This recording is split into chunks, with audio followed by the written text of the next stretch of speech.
दोस्तों फ्लैग झंडों की एक अलग ही कलरफुल दुनिया होती है। आज के टाइम में इस वर्ल्ड में प्रेजेंट सभी 193 कंट्रीज़ के पास अपने अपने फ्लैग हैं जो उनकी कंट्री को ग्लोबल स्टेज में एक अलग रिप्रेजेंटेशन देते हैं। पर दोस्तों बहुत पुराने टाइम से भी रूलर्स और महाराजाज ने इन फ्लैग्स का यूज़ किया है।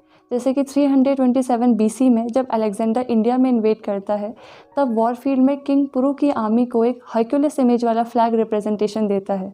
ऐसे ही एम्परर अशोका, मेडिवल टाइम के राजपूत रूलर्स और बहुत सारे मराठा रूलर्स ने भी अपने अपने किंगडम के लिए फ्लैग डिज़ाइन किए हुए थे।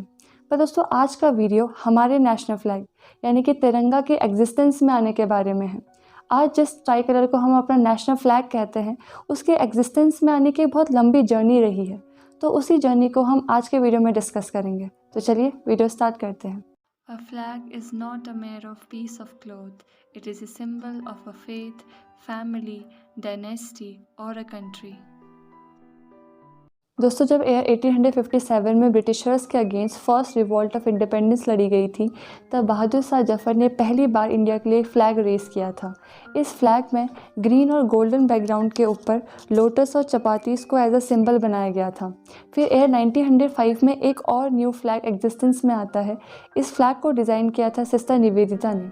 ये एक स्क्वायर शेप फ्लैग था जिसके बॉर्डर में करीबन 108 ज्योतिस बनी थी और सेंटर में बांग्ला स्क्रिप्ट में वंदे मातरम लिखा हुआ था। दोस्तों 1905 में जब लॉर्ड कर्जन के अंडर में बंगाल का पार्टीशन हुआ तो उसके बाद इंडिया का जो रिवॉल्ट ऑफ फ्रीडम था वो भी काफ़ी तेज़ हो गया था और इसी स्ट्रगल मूवमेंट को एक रिप्रेजेंटेशन देने के लिए 1906 में कलकत्ता में पहली बार एक ट्राई कलर वाले फ्लैग को होस्ट किया गया।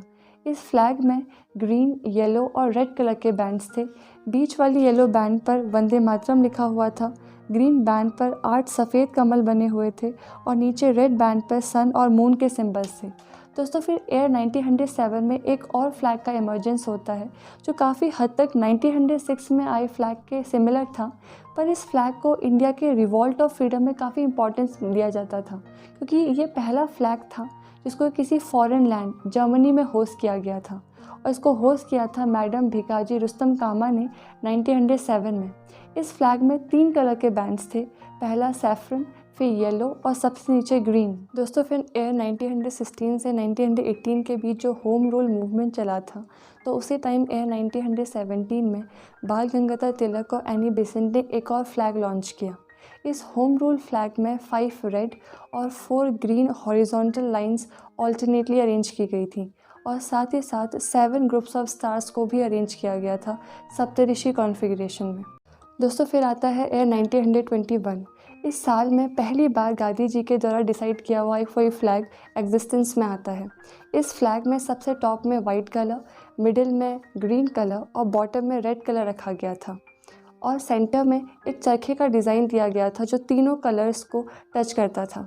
पर दोस्तों चूँकि ये तीनों कलर्स इंडियन कम्युनिटीज़ को रिप्रेजेंट करते थे तो गांधी जी के इस फ्लैग को थोड़ा सा क्रिटिसिज्म मिला और इसीलिए इस फ्लैग में थोड़ा सा चेंजेस किए गए और 1931 में फिर से एक फ्लैग को लॉन्च किया गया, पर इस बार वाइट, ग्रीन और रेड कलर के बजाय सैफरन, वाइट और ग्रीन कलर्स को रखा गया और सेंटर में वाइट कलर के बैंड पर एक चरखे को डिज़ाइन किया गया।